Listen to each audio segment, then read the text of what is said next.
हरियाणा की हर अपडेट के लिए बेल आइकन दबाएं और सब्सक्राइब करें STV हरियाणा न्यूज। और हरियाणा महिला आयोग के चेयरपर्सन प्रीति भारद्वाज से हमारे संवाददाता राकेश गुप्ता की ये खास बातचीत सीधे देखें।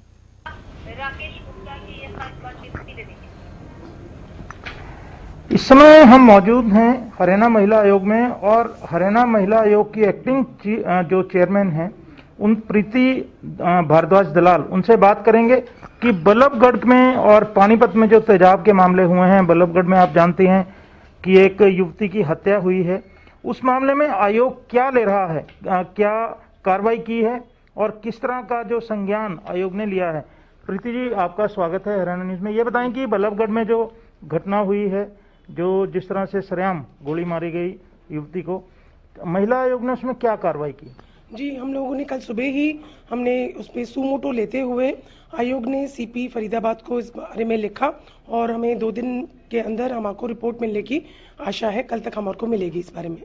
जी, उसमें एक और जो और दर्दनाक बात हुई वो ये थी कि जब पीड़िता के परिवार के लोग मृतका के परिवार के लोग जब प्रदर्शन कर रहे थे या अपनी बात कर रहे थे तो उसको भी जो पुलिस की पिटाई सामने आई है, ऐसे वीडियो भी वायरल हुए हैं। इस प्रकार की बर्बरता की मैं बुरी निंदा करती हूँ और बहुत ही दयनीय स्थिति में एक परिवार को जिसने अपनी बेटी खोई है, सरेआम उसको गोलियों से भूना गया है और उसके परिवार के साथ भी यदि इसी प्रकार की दरिंदगी की जा रही है, ये बहुत ही निंदनीय है और शर्मनाक घटना है और ये इसी को पुलिस एट्रोसिटीज कहा जाता है। जी, क्या आप इस मामले में आयोग जो है पुलिस के उच्च अधिकारियों को कार्रवाई के लिए लिखेंगे कि ऐसी? जी बिल्कुल, बिकॉज अभी मेरे संज्ञान में अभी आया कुछ समय पहले ये मामला, तो जरूर हम DGP साहब से इस बारे में जरूर हम लिखेंगे और बात भी करेंगे। प्रीति जी, आयोग की तरफ से कोई पीड़िता के घर गया है, सांत्वना व्यक्त कर रहे हैं, मामले की तहकीकात करने की, क्या हुआ, सारी घटना क्या है? जी, हमारे आयोग की मेंबर हैं रेणु भाटिया जी, उन्होंने मामले की जानकारी ली है जैसा मुझे पता चला और मैं भी पीड़िता से, उसके परिजनों, पीड़िता तो बच्ची हमारी, उनके परिजनों से मिलूंगी, जाऊंगी और यही कह सकती हूँ। जी, दूसरा एक इसमें परिजनों के आप यहाँ जाएंगे क्योंकि ये सारा जो मामला है लव जिहाद से जोड़ा जा रहा है, इसकी राजनीति की जा रही है, लेकिन घटना जो वास्तविकता है, हत्या हुई है, सरेआम हुई है, इससे कोई इनकार नहीं कर सकता। तो ये जब क्योंकि इसमें राजनीति भी आई है, किस तरह से आयोग जो है प्रभावित तो नहीं होगा? देखिए, हरियाणा राज्य महिला आयोग या जो भी कमीशन होता है, we are an independent body and totally non political. However, यदि कोई भी राज्य में घटना होती है और कोई भी मुद्दे उठते हैं तो उससे हम अनभिज्ञ नहीं हैं, बट उस सब से हम लोगों को बचते हुए जो हमारी एक्सपर्टीज है और उस सब से एक निष्पक्ष रूप से कार्रवाई करते हुए अपनी बात रखना, अपनी रिकमेंडेशन, सिफारिशें देना, ये हमारा काम है और हम प्रभावित नहीं होंगे इससे। प्रीति जी, एक और बात देखने में आई कि इसमें 2-3 साल पहले से इस लड़की को तंग किया जा रहा था और पुलिस के पास शिकायत भी थी। अगर आपके सामने ऐसा मामला आता है तो क्या आप कार्रवाई के लिए पुलिस को लिखेंगी?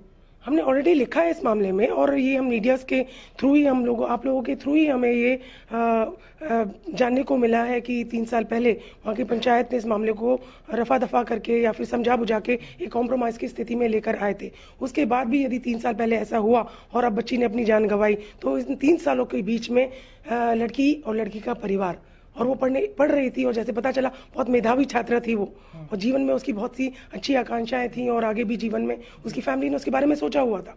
यदि वो लड़की आगे निकल गई थी तो ऐसा क्या रहा कि उस लड़के ने इतनी, क्या उसके अंदर, यदि वो एक्चुअली उसको प्रेम में था उसके, तो प्रेम में तो कोई मारेगा नहीं, तो यहाँ पर तो उसके अंदर दरिंदगी ही थी जो भरकर सामने आई और उसने इतनी बर्बरता के साथ, इतनी दरिंदगी के साथ उस लड़की को खुलेआम मार दिया और भाग गया। तो जो उस समय पंचायत के गारंटर थे, क्योंकि आमतौर पर देहाती इलाके में जो पंचायती होते हैं, गारंटर होते हैं, उन पर विश्वास कर लेते हैं, या एक सामाजिक हमारा परिवेश ऐसा है कि दबाव मान लेते हैं। जी क्या उन गारंटर्स को जो जिसने उस समय मामला सुलझवाया था, जी उनकी भी तहकीकात या उनके खिलाफ कार्रवाई के लिए आयोग लिखेगा? देखिए, मामला एक्चुअली 3 साल पहले का है ये, और यदि पीड़िता के परिजनों से हमें इस प्रकार की कोई एक कंप्लेन मिलती है या फिर हमें लगता है कि वहाँ पर 3 साल से कंटिन्यूसली फैमिली दबाव में थी, तो उसके ऊपर हम लोग, अभी तक हमारे पास कुछ ऐसा आया नहीं है। यदि आता है तो उसके ऊपर एक जांच जरूर की जा सकती है। दूसरा, एक तेजाब के मामले, क्योंकि हालांकि कम हैं, हम ऐसा मानते हैं, 5-6 महीने पहले अम्बाला में हुए, अभी फिर पानीपत में है, क्योंकि ये मामले जब बढ़ते हैं तो लगातार बढ़ने शुरू हो जाते हैं। जी पानीपत के मामले का पहले बताएं कि आयोग ने क्या किया, क्या संज्ञान लिया, क्या नोटिस कोई जारी हुए हैं उस मामले में?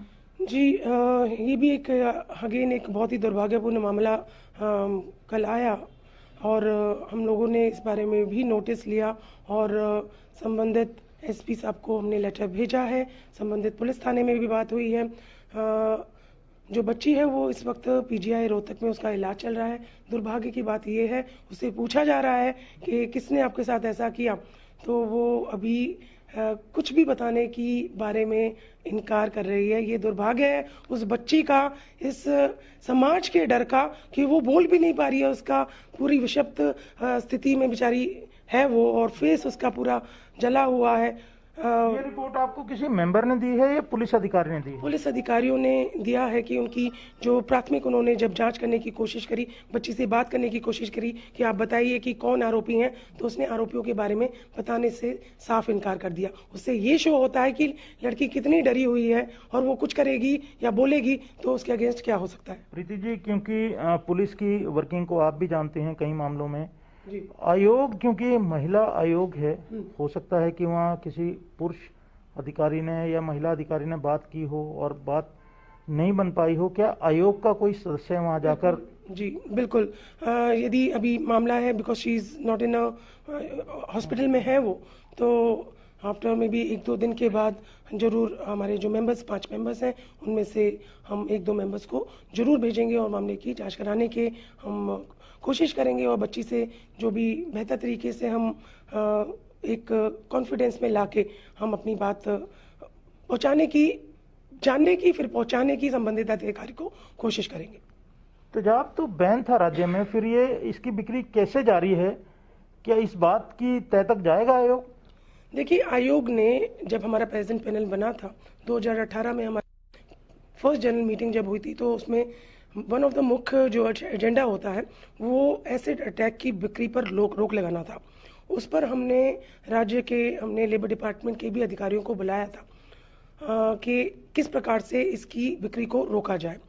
वो उस पर कुछ कार्रवाई नहीं हुई। उसके बाद हमने रिमाइंडर्स भी, अभी तक हम 2 से 3 रिमाइंडर्स, 3 भेजे हैं जी, आई थिंक हमने 3 रिमाइंडर्स हम भेज चुके हैं, अभी तक कोई कार्रवाई नहीं हुई है। 3 रिमाइंडर जाने के बाद भी कार्रवाई नहीं होती है, तो अब आपका अगला कदम क्या होगा? क्या डायरेक्टली मिलने की कोई है कोशिश? जी, बिकॉज मैं आपको बताना चाहूंगी कि 10 महीने पहले या ऑलमोस्ट 1 साल पहले अम्बाला में एक बिटिया के साथ एक मामला हुआ था एसिड अटैक का, और तब हमने भेजा था। इसके बाद अभी मामला हुआ है, तो WCD minister madam Kamlesh ji से मिलेंगे और इसके ऊपर जो सख्त से सख्त जो बैन किया जाए, खुली बिक्री इसकी रोकी जाए, उसके ऊपर अपनी सिफारिशें स्ट्रांगली रखेंगे और नोटिफिकेशन निकलवाएंगे। जी अनामिका, ये जो प्रीति जो भारद्वाज हैं, वो बता रही थी कि ये जाएंगी उस पीड़िता के घर, मृतका के घर, और परिजनों से सारी स्थिति की जो है जानकारी लेंगी, और पानीपत में जो एसिड अटैक हुआ है उनके परिजनों से भी आयोग का सदस्य जो है, आयोग की सदस्य माफ करें, मिलेंगी। और क्योंकि अभी तक पानीपत के मामले में किसी ने, क्योंकि पीड़िता स्वयं बोल नहीं रही है, तो आयोग को भी और पुलिस को भी जांच करने में दिक्कत आ रही है। राकेश, इस तमाम बातचीत के लिए और इस तमाम जानकारी के